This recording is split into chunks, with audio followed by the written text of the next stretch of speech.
The story began in the quiet rhythm of suburban life, the kind where neighbors usually waved at each other in the mornings and trimmed their lawns every Saturday. My wife and I had settled into our home with the satisfaction of people who believed they had found a place of peace. We had chosen this neighborhood because of its promises: tree-lined sidewalks, well-kept streets, and a sense of order that came from the homeowners association. At first, the HOA had seemed like a small price to pay for maintaining property, values, and keeping things neat. But as we were about to learn, rules can be twisted into weapons, and people can turn authority into a throne. It started on an otherwise ordinary Tuesday. My wife stepped outside to fetch the mail and found something stuck to the front door. A bright orange notice, folded but unmistakable. It was the kind of paper that screamed urgency before it was even read. She unfolded it, standing there on the porch, scanning the words as her expression shifted from curiosity to disbelief. The HOA had issued us a fine. The reason? According to the paper, our garbage cans had been left visible from the street for more than 24 hours after collection day. The fine was small at first glance, just over $100, but it carried the weight of authority demanding compliance within 7 days. When she showed me the notice, I felt a spark of irritation, but nothing more. Everyone occasionally forgot to pull in their bins immediately. It seemed like the kind of thing that could be resolved with a conversation. My wife, however, was firm. She had seen this before with neighbors, the way small fines piled up, the way intimidation began with tiny infractions until people simply surrendered. Her stance was resolute. She would not pay a dime. To her, it wasn't about the money, but the principle. If we let them bully us with garbage cans, what would come next? For a few days, nothing happened. We carried on with our lives, expecting perhaps a reminder letter, maybe a sternly worded email. Instead, the next escalation came far quicker than either of us expected. Another notice appeared, this one more aggressively worded. The fine had doubled, and failure to comply would result in legal action. My wife crumpled the paper and tossed it aside. Her patience had already worn thin, and she was not one to be intimidated by bold fonts and hollow threats. But what we didn't realize then was that this refusal would light a fuse under someone who thrived on confrontation. At the center of the HOA board was a woman everyone in the neighborhood knew, Karen. She had a reputation as the self-appointed guardian of the subdivision, marching through the streets with a clipboard, reporting every blade of grass that grew too high and every car that dared park overnight in a driveway. Karen did not see the HOA as a collective of neighbors maintaining standards. She saw it as her kingdom, and she was its queen. Our defiance was not just a refusal to pay a fine. In her eyes, it was rebellion against her authority. The calls started next. First a voicemail, then a knock at the door. Karen herself appeared on our porch one evening, standing with the rigid posture of someone accustomed to being obeyed. My wife answered, and though I couldn't hear every word from the kitchen, I could feel the tension in the air. Karen's voice carried that sharp, clipped tone of a person who had rehearsed their speech, as though she were reciting rules from a manual. My wife's responses were short, cold, and final. She would not pay. When the door finally closed, Karen walked away with the stiffness of a soldier retreating but plotting her counterattack. And counterattack she did. Only days later, another escalation arrived, but this time, it wasn't paper or words. It was a patrol car pulling slowly down the street, its lights flashing softly in the afternoon sun. The sight of it sent a ripple of curiosity through the neighborhood. Curtains shifted, doors cracked open, neighbors peered out as the police cruiser rolled to a stop in front of our house. Karen was there too, standing triumphantly on the sidewalk as if she had orchestrated the entire scene. She had called the eye cops. For a moment, everything seemed surreal. A simple fine about garbage cans had somehow escalated into law enforcement being summoned. My wife, calm and unshaken, stepped out onto the porch to meet the officers. Karen stood nearby with her arms crossed, a smirk of satisfaction on her face. convinced that her authority would now be enforced by the badge and the law. What she didn't expect, what none of us expected, was the way the officer's demeanor would shift the moment he looked up and recognized the woman standing on the porch. The officer froze. His expression flickered from professional detachment to something entirely different: shock, disbelief, and a sudden stiffness that betrayed recognition. He glanced at his partner, then back at my wife, as though confirming to himself that he wasn't mistaken. The silence stretched just long enough for Karen's smirk to falter. And then, with a voice carefully measured, the officer spoke words that sent a ripple through the crowd of onlookers who had gathered to watch. "Judge, it's you?" The words landed with the weight of a hammer. Karen's face drained of color. Neighbors whispered from behind their half-open doors, and my wife, standing tall and composed, gave the smallest nod in acknowledgement. It was true. What Karen, and perhaps the entire neighborhood, didn't know was that my wife was not just an ordinary resident. She was a judge, respected in her field, accustomed to upholding the law not from a lawn chair with a clipboard, but from the bench of a courtroom. The officer's sudden recognition was not one of casual acquaintance, but of deep respect, the kind reserved for someone who carried real authority. Karen stood frozen, the wind knocked out of her triumph. The cop, who had arrived expecting a petty suburban dispute, now found himself face to face with someone whose rulings he had once followed in court. What had begun as a neighborhood squabble over garbage cans had just shifted into something much bigger. And though the officer's tone remained professional, his body language made it clear. This was not going to go the way Karen had planned. The crowd lingered, sensing that something significant had just unfolded. Karen, for once, had nothing to say. My wife turned calmly and stepped back inside, leaving behind an officer who suddenly looked less like an enforcer and more like someone caught in the middle of a storm he had not anticipated. The neighborhood had seen the first crack in Karen's authority, and though the battle was far from over, the balance of power had begun to shift. That night, as the streetlights flickered on and the whispers of neighbors carried through the air, we realized that this was not simply about garbage cans anymore. Karen had declared war, and the battlefield would be our home, our street, and perhaps even the very concept of authority in our neighborhood. What she had not anticipated, however, was that the opponent she had chosen was far more formidable than she could have imagined, and this was only the beginning. The aftermath of the patrol car's visit lingered like smoke after a fire. That evening, neighbors whispered on their porches, piecing together what they had witnessed. It was not every day that the local police froze mid-duty at the sight of someone, nor that the word judge echoed through the street in such a loaded way. The revelation of my wife's true role had shifted the balance of power in our small community. The HOA, once perceived as the ultimate authority within the IZ subdivision, suddenly seemed less imposing when compared to the weight of real judicial authority. Yet, where others saw clarity, Karen saw challenge. And if there was one thing Karen thrived on, it was escalation. For a brief moment, Karen disappeared from view. No more knocks on the door, no more notices taped to our front entrance, no triumphant strolls across the lawn with a clipboard. It was almost too quiet, the kind of silence that makes one uneasy. My wife suspected that this calm was not surrender but strategy. Karen was not one to retreat permanently.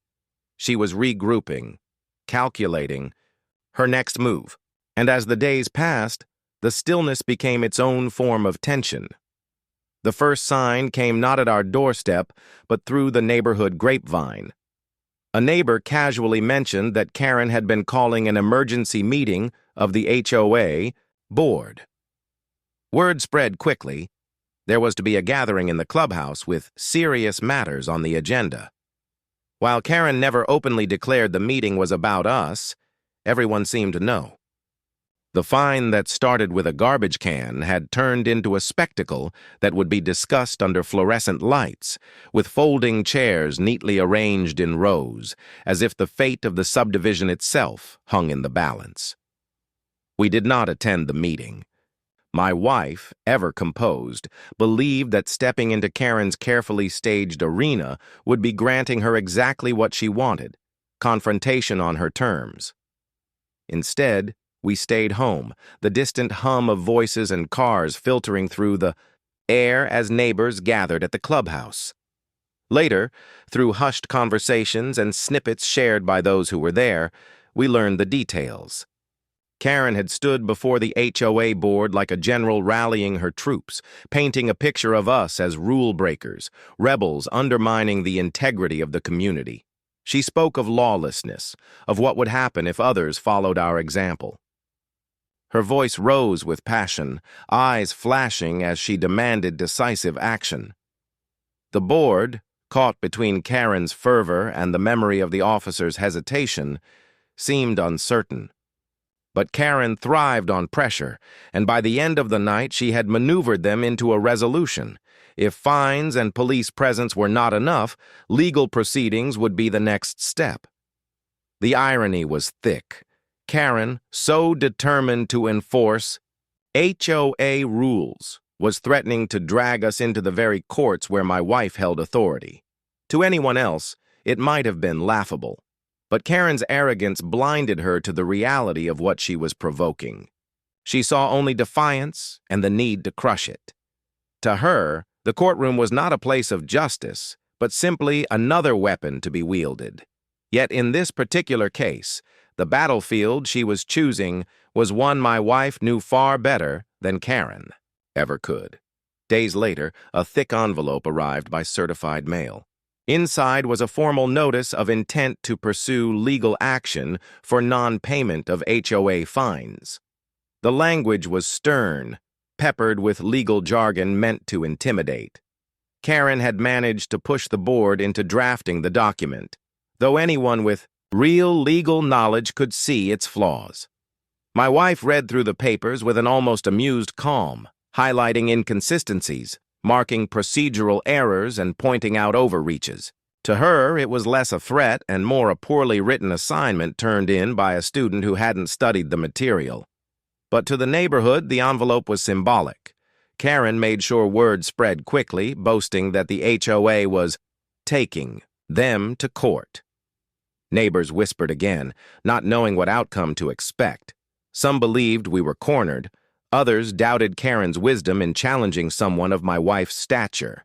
The street felt divided, tension weaving its way between manicured lawns and picket fences. It was around this time that I began noticing Karen's new strategy, surveillance. She no longer relied solely on notices and board meetings. Now, she appeared on walks at odd hours, her phone always in hand, ready to snap pictures. If a car lingered too long in our driveway, if a branch from a tree extended an inch too far over the sidewalk, she documented it. She wanted ammunition, a growing collection of supposed infractions to justify her crusade. Neighbors noticed too, and while some laughed quietly at her theatrics, others grew wary, worried that their own homes might become her next target. My wife remained unshaken. She moved through our days with the calm precision of someone who knew the difference between authority, wielded as a weapon, and authority grounded in law. But even she admitted that Karen's persistence was unsettling. It was not simply about us anymore. It was about control. Karen needed to prove she could bend the neighborhood to her will, and our refusal to comply had become her obsession. Then came the moment that revealed just how far Karen was willing to go. One afternoon, as I returned from work, I noticed a car idling near our driveway. Inside were two men I had never seen before, their arms crossed, their expressions hard. Karen stood nearby, gesturing toward our home as if giving instructions. It was a chilling sight. While I couldn't hear their conversation, the implication was clear. Karen was no longer relying only on official channels. She was escalating, beyond notices and board meetings. She was recruiting intimidation. The men eventually drove off, but the message was unmistakable. Karen was determined to break us, whether through paperwork, public shaming, or pressure that skirted the line of legality. That night, as we locked the doors and drew the curtains, the weight of her obsession pressed heavily on us. My wife remained outwardly calm, but I could see in her eyes the calculation, the recognition that Karen's determination was dangerous. Yet beneath that calculation, there was also resolve. Karen had made a critical mistake. She had taken the fight out of the arena of petty neighborhood politics and brought it into a space where real authority would eventually have to intervene. And in that space, my wife was not the one at a disadvantage. By the end of the week, whispers circulated again. The HOA, emboldened by Karen's relentless push, was preparing to schedule a formal hearing. Karen strutted through the neighborhood. With renewed confidence, her phone in hand, her eyes scanning for infractions like a hawk circling prey. Neighbors kept their distance, some shaking their heads, others too cautious to get involved. The division was widening, and the once quiet streets now carried the tension of a community on the brink of fracture. And as we watched from within our home, we realized the truth. Karen was not going to stop. Not until she was forced to. What she didn't understand was that every step she took, every escalation she forced, was leading her closer to a confrontation she could not control. The judge she had tried to bully over garbage cans was waiting for her, not with fear, but with the quiet confidence of someone who had faced far greater battles in courtrooms than Karen could ever imagine on a suburban sidewalk. And the next stage of the battle was coming fast. The day of the HOA hearing arrived with the kind of anticipation that hung heavy in the air. It was as though the entire neighborhood was waiting for a showdown. One that had been building with every notice, every confrontation, every whispered conversation across hedges and driveways. The clubhouse, usually reserved for birthday parties and potluck dinners, had been transformed into something more formal. Rows of metal chairs lined the carpeted floor, a long folding table at the front where the board members sat with papers, stacked neatly before them. The air smelled faintly of coffee and tension. Karen was there early, of course. She stood near the front, dressed in her most authoritative attire, clutching a binder so thick it looked as though it might contain the sum total of every minor infraction in the subdivision since its founding. Her eyes darted about, making sure she was seen, making sure her presence dominated the room. Around her, neighbors filtered in, some curious, some supportive, and others there simply because it had become the most interesting event in town. My wife and I arrived quietly, without fanfare. She carried no binders, no folders, no props meant to impress. Her calm demeanor was her armor, and her reputation, now whispered through every street and cul-de-sac, was enough to command attention. The murmurs started the moment we entered, a ripple moving through the crowd as eyes shifted from Karen's binder to my wife's composed expression. The meeting began with the board chair clearing his throat and attempting to bring order. He read from an agenda outlining the purpose: to address the unresolved fines and the alleged non-compliance. His tone was formal, but beneath it was unease. These were neighbors, not seasoned arbitrators, and they knew the weight of the figure seated quietly at the back, the judge whose authority extended far beyond the walls of the clubhouse. Karen wasted no time seizing the floor. She launched into a speech rehearsed and polished, her voice rising with each sentence. She held up photos, garbage cans visible by the curb, a lawn chair left out overnight, a car parked an inch over the sidewalk. To her, these were not trivial matters, but evidence of a pattern, a refusal to follow the rules that bound the community. She spoke of fairness, of how allowing such disobedience would unravel the fabric of their carefully maintained neighborhood. Her binder snapped open and shut with dramatic emphasis, each page turned like the slam of a gavel. But as Karen grew louder, her words more fevered, the room's energy began to shift. What had once been awe now teetered toward discomfort. Neighbors exchanged glances. They had all, at some point, left a bin too long at the curb or forgotten to trim a hedge. The sheer weight of Karen's binder seemed absurd in contrast to the smallness of the alleged offenses, and though some nodded along, others shook their heads, the seeds of doubt growing in the crowd. When it was my wife's turn to respond, she stood with the same calm she carried into every courtroom.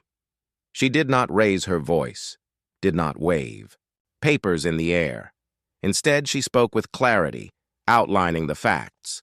The fines had been improperly issued, the procedures flawed, the threats excessive. She pointed out clauses in the HOA bylaws that Karen herself had ignored in her zeal to enforce rules. She highlighted how the escalation, from notices to police calls, had not only been disproportionate, but reckless, dragging law enforcement into matters far beneath their concern. What struck the room most was not just her command of the details, but the dignity with which she presented them. She did not demean Karen, did not mock her binder or her passion. She simply laid out the truth, piece by piece, until the absurdity of the situation spoke for itself. The board members shifted uncomfortably in their seats. They had been pulled into Karen's crusade, but now they could see the cracks.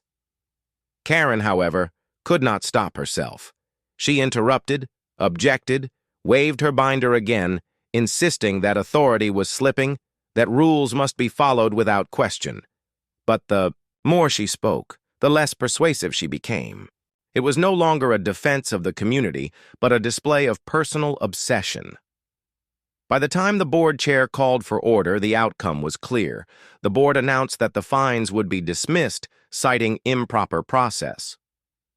The case, at least on paper, was closed. The binder closed with a hollow thud, and for the first time in weeks, Karen's voice faltered. She tried to protest, to insist the matter was not over, but the decision had been made. Neighbors left the meeting buzzing with conversation. Some smiled discreetly in our direction. Others avoided eye contact with Karen as she stormed out of the clubhouse, her binder clutched tightly to her chest. The once untouchable queen of the HOA had been checked, and the spectacle had shown the neighborhood a truth they could no longer ignore. Karen's authority was not absolute. Yet even as we returned home, my wife's composure unwavering, I sensed that this was not the end. Karen had lost the battle, but she was not the type to accept defeat gracefully. Her obsession had grown too deep, her need for control too consuming. The dismissal of the fines was a wound to her pride, and pride, when bruised, often strikes back harder than before. The days that followed proved this true. Karen's presence in the neighborhood grew more intense. She patrolled the streets with her phone constantly recording, her eyes scanning for the smallest deviation. She filed new complaints, against us, against others, anyone who dared leave. A lawn uncut for a day too long. It was as though the hearing had not humbled her, but ignited her determination to reassert dominance. And then came the flyers. One morning, neighbors found papers stuffed into their mailboxes and taped to lampposts. Printed in bold letters were accusations, not just against us, but against the board members who had dismissed the fines. Karen accused them of corruption, of favoritism, of bowing to intimidation. She painted herself as the lone defender of community values, the last line of defense against chaos. The flyers spread quickly, and while some ignored them, others began to question what kind of person would go to such lengths over garbage cans and lawn chairs. The neighborhood was dividing further. Some sympathized with us, tired of Karen's reign of fear. Others, drawn in by her fervor, whispered that perhaps rules were slipping, that perhaps she was right to fight so hard. The once peaceful streets were now marked by suspicion, by quiet, conversations that stopped when footsteps approached. Through it all, my wife remained steady. She understood something Karen did not, that authority built on fear and obsession always collapses under its own weight. But even she admitted that Karen's growing desperation was dangerous. The flyers were only the beginning. Something darker was brewing. Something that would reach far beyond HOA bylaws and petty fines, and though we could not yet see the full scope of what Karen had planned, we knew one thing with certainty. The fight was far from over. The morning after the flyers appeared, the neighborhood felt different. What had once been a quiet row of houses with manicured lawns now felt like a stage set for conflict. People walked their dogs a little quicker. Conversations grew hushed. When Karen's name surfaced, and eyes lingered longer than usual when passing our home. We had become the unwilling center of attention, the focal point of a drama that no longer belonged to just us and Karen, but to the entire subdivision. At first, we tried to ignore it. Flyers could be tossed in the trash, gossip could fade, and obsession, left unchecked, might burn itself out. But Karen's need for control was like a fire that only grew hungrier. Her defeat at the HOA hearing had not ended her crusade, it had fueled it. And as the days passed, her actions became more erratic, her behavior more reckless. The first sign came late one night. I was preparing for bed when a motion light outside flicked on. Through the blinds, I saw a figure in the street, Karen, phone in hand, pointing it toward our house as though she were documenting evidence of some invisible crime.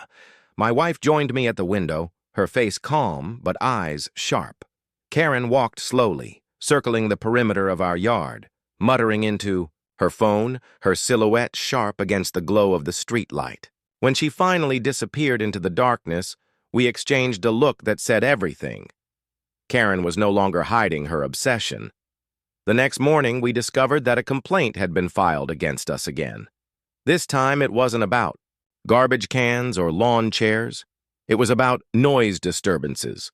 According to the notice, neighbors had reported late-night parties and disruptive activity. The accusation was laughable. Our evenings were quiet, spent reading, cooking, or simply unwinding. But Karen had learned that if she couldn't find real infractions, she could invent them. For many in the neighborhood, this was the breaking point. People who had once tolerated Karen's antics now began to see her actions for what they were: harassment. Some openly dismissed her flyers, tearing them down from mailboxes and lampposts. Others spoke to us directly, offering quiet words of support. Yet Karen still had a small circle of loyalists, those who clung to her narrative that rules were sacred, and anyone defying them was a threat to order. It was enough to keep her fueled, enough to justify in her mind that she was the defender of the community. But her desperation was beginning to push her past even the boundaries she once enforced. One Saturday, while I was in the garage working on small repairs, I heard the gate creak. At first, I thought it was the wind, but then the unmistakable sound of footsteps followed. I stepped outside just in time to see Karen walking into our backyard, phone raised as she filmed the area like an investigator collecting evidence. "Karen!" I called, my voice sharp. She froze, her face caught between defiance and guilt. "This yard backs up to common property," she said quickly, though she knew as well as I did that it didn't. "I have every right to inspect it for compliance." My wife appeared beside me, her presence calm but commanding. "You're trespassing," she said evenly. "Leave now." For a moment, Karen's mask slipped. Her lips tightened, her eyes flashed, and she looked at us not as neighbors, but as enemies, to be conquered. Then, without a word, she turned and stormed back through the gate. But the damage had been done. Karen had crossed a line, breaking the very rules she claimed to uphold. That night, we documented everything: dates, times, details. My wife understood that Karen's actions were no longer just neighborhood disputes. They were violations of the law. And while Karen thrived on intimidation, she had failed to grasp one critical reality: intimidation only worked on those who didn't know how to respond with authority. Still, the tension grew heavier. Karen's flyers became more aggressive, her accusations more outlandish. She accused us of corruption, of bribing the board, of using secret influence to manipulate outcomes. The words grew more slanderous, the tone more unhinged. Neighbors began to avoid her altogether, unwilling to be drawn into her spiral. But for every door that closed on her, Karen seemed to grow louder, determined to shout her authority into existence. Then came the moment that made it undeniable that Karen had abandoned any sense of restraint. One evening, returning home from dinner, we found our driveway blocked by a car. Karen stood beside it, flanked by two of the same men I had seen her talking to before. Their posture was aggressive, arms crossed, as though they had been waiting. "You can't keep ignoring the rules," Karen said, her voice raised for the entire street to hear. "This is my neighborhood, and I won't let you ruin it." Neighbors peeked through curtains, watching as the scene unfolded. My wife, steady as ever, stepped forward. "Move your car," she said calmly, "or I'll have it towed." The men shifted uncomfortably, perhaps realizing that intimidation wasn't as effective when the target was a judge. Karen, however, pressed on, ranting about authority, about how the HOA gave her the right to act. But the cracks were showing. Her allies looked less certain. Her voice sounded less like authority and more like desperation. Finally, after a tense silence, the car moved, and Karen retreated once more, her power eroding with every failed attempt. But the confrontation had made one thing clear. Karen was spiraling, and spirals rarely end quietly. She had crossed into trespassing, intimidation, and harassment. Each step she took deeper into obsession was another step closer to consequences she could not escape. My wife, calm but firm, began preparing not just for defense but for action. She knew that soon Karen's actions would tip so far into illegality that intervention would be unavoidable, and the neighborhood, once silent observers, were now witnesses. They had seen Karen trespass, they had seen her block driveways, they had seen her binder of accusations crumble under the weight of reason. Slowly, the whispers shifted. No longer was the question whether we had defied the rules. It was whether Karen herself had lost all control. As we locked our doors that night, the air heavy with anticipation, one thought settled over us like a storm cloud. Karen wasn't finished, not by a long shot. She had built her identity on power and control, and she would not surrender it willingly. But in her desperation to hold on to it, she was about to cross the one line she could never return from, the line where neighborhood politics ended and the full force of the law began. And when that moment came, it would not be her clipboard or her binder that decided her fate. It would be the gavel of justice. The confrontation in our driveway marked a turning point. Until then, Karen's actions, as reckless and obsessive as they had become, were still cloaked in the guise of HOA enforcement. She waved her binder, cited rules, and claimed authority. But blocking our driveway with men who had no ties to the neighborhood, that was different. That was no longer about rules. That was intimidation, plain and simple. And intimidation, unlike HOA fines, had real legal consequences. The next morning, my wife sat at our kitchen table, her coffee untouched as she drafted a document. Her pen moved with precise, deliberate strokes, each word measured, each line calculated. I recognized the focus in her eyes, the same look she wore on the bench when preparing rulings that carried the weight of the law. By noon, she had a detailed report compiled: trespassing incidents, false accusations, harassment, and the attempted blockade in our driveway. Every detail was dated, every incident supported by witnesses or photos. It was no longer a neighborly dispute. It was a case. We weren't the only ones noticing either. Neighbors who had once stayed silent now began stepping forward. One family across the street admitted they had been targeted by Karen months earlier when their teenage son parked his car in front of their house instead of the driveway. Another neighbor confessed she had received late-night texts from Karen demanding she remove unsightly potted plants. A third recounted how Karen had photographed her children's bikes left near the sidewalk and filed a formal complaint. Karen's pattern of obsession was no longer hidden. It was unraveling, and the neighborhood was finally ready to speak. But Karen, blinded by her pride, refused to see it. She doubled down yet again. Within days of the driveway incident, another flyer appeared, this one more aggressive than ever. She accused us not only of violating HOA rules, but of weaponizing judicial power against her. The words were venomous, typed in bold fonts and highlighted with frantic underlines. She distributed them to every doorstep, convinced that the louder she shouted, the more people would listen. But this time, the effect was the opposite. The neighborhood was tired. Flyers that once sparked whispers now went straight into the trash. Karen's voice, once so dominant, was becoming background noise. Still, the damage was done.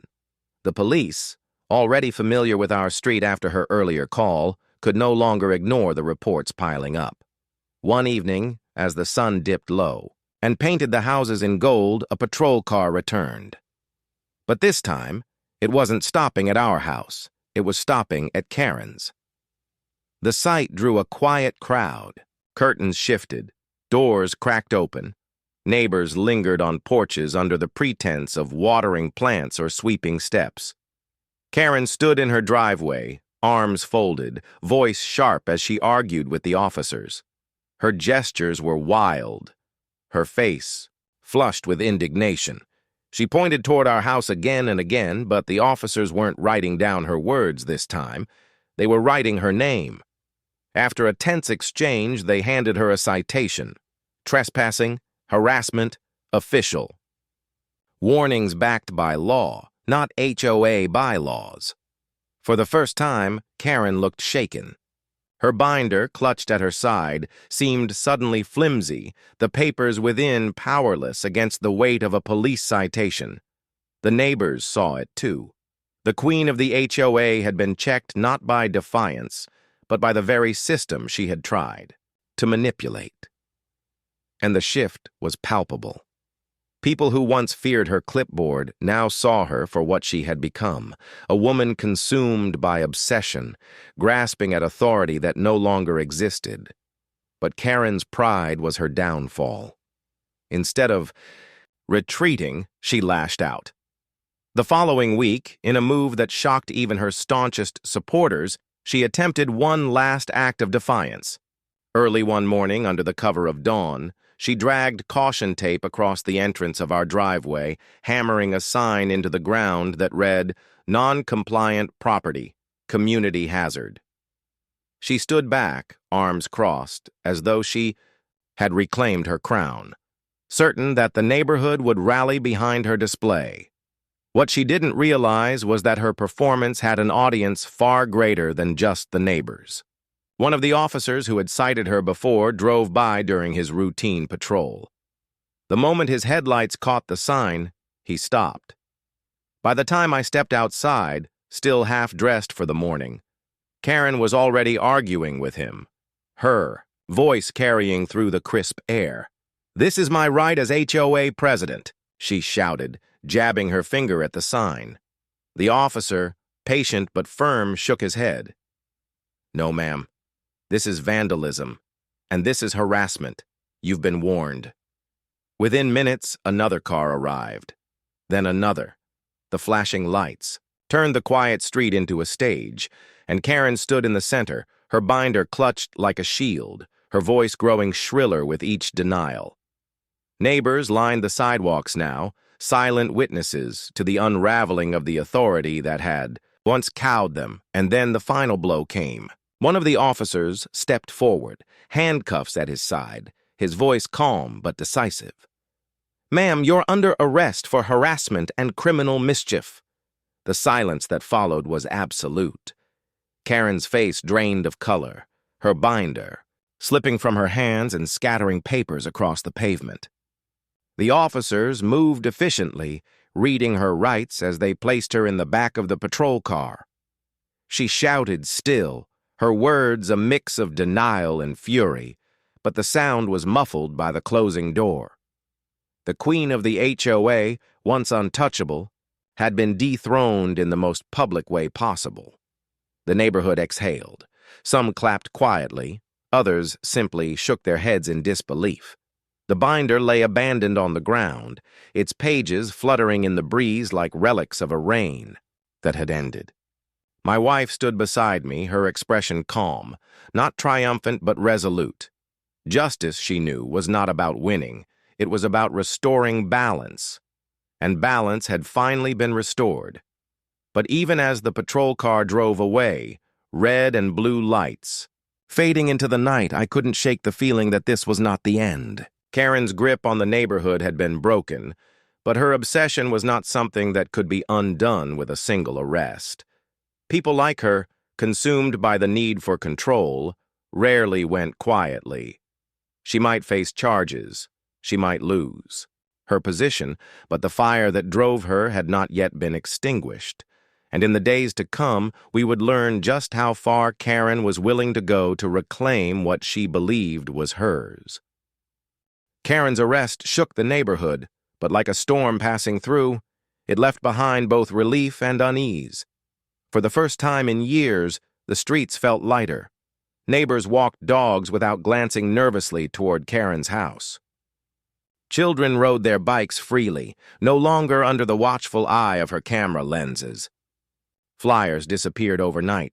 The silence was liberating, almost celebratory, but the calm didn't last. Karen posted bail within 24 hours. By the weekend, she was back at her house, though stripped of her HOA presidency, suspended, pending legal proceedings. The arrest hadn't humbled her. If anything, it had hardened her resolve. She stormed into her yard with a defiant glare, screaming at anyone who dared make eye contact. The binder was gone, but in its place was something darker. Rage, untethered from even the illusion of rules. For a few weeks, her presence was reduced to muttered complaints and hostile glares from across her lawn. Yet beneath that silence, new tension brewed. My wife sensed it immediately. She spent her evenings documenting Karen's every move, just as she had before, preparing for the inevitability that Karen would act out again. And she was right. One night, just after midnight, our doorbell camera lit up. The screen showed Karen in our driveway, crouched low with a can of spray paint in her hand. Across our garage door, in harsh red strokes, she scrawled, "Corrupt judge! Fraud!" The letters dripped down the white paint like blood. She was caught in full view of the camera, muttering curses under her breath.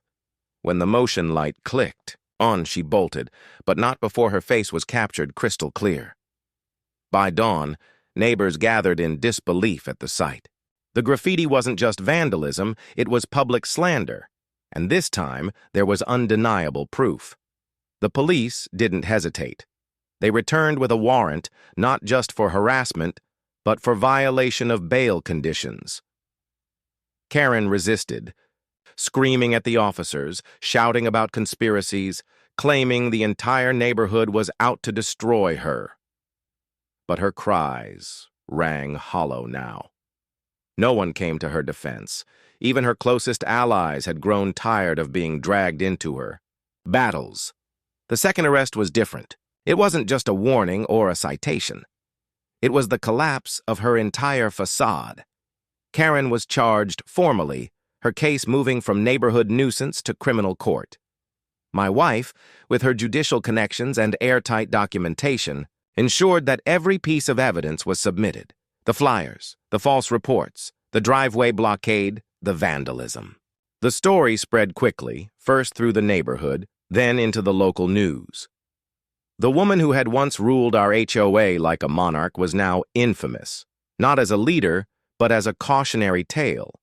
And yet the strangest part was the neighborhood's reaction. It wasn't vindictive. It wasn't even celebratory. Instead, it was healing. Without Karen's constant interference, neighbors began to reconnect.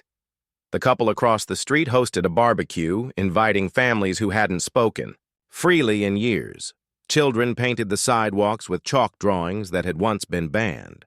A sense of community, true community, not Karen's authoritarian version, began to take root. For my wife and me, the ordeal left scars but also perspective. She had always believed in the law as a shield, something meant to protect the innocent and restrain the reckless. Karen had twisted rules into weapons, wielding them for control. But in the end, the real law, the impartial, steady kind, had prevailed. It wasn't fast, and it wasn't painless, but it worked.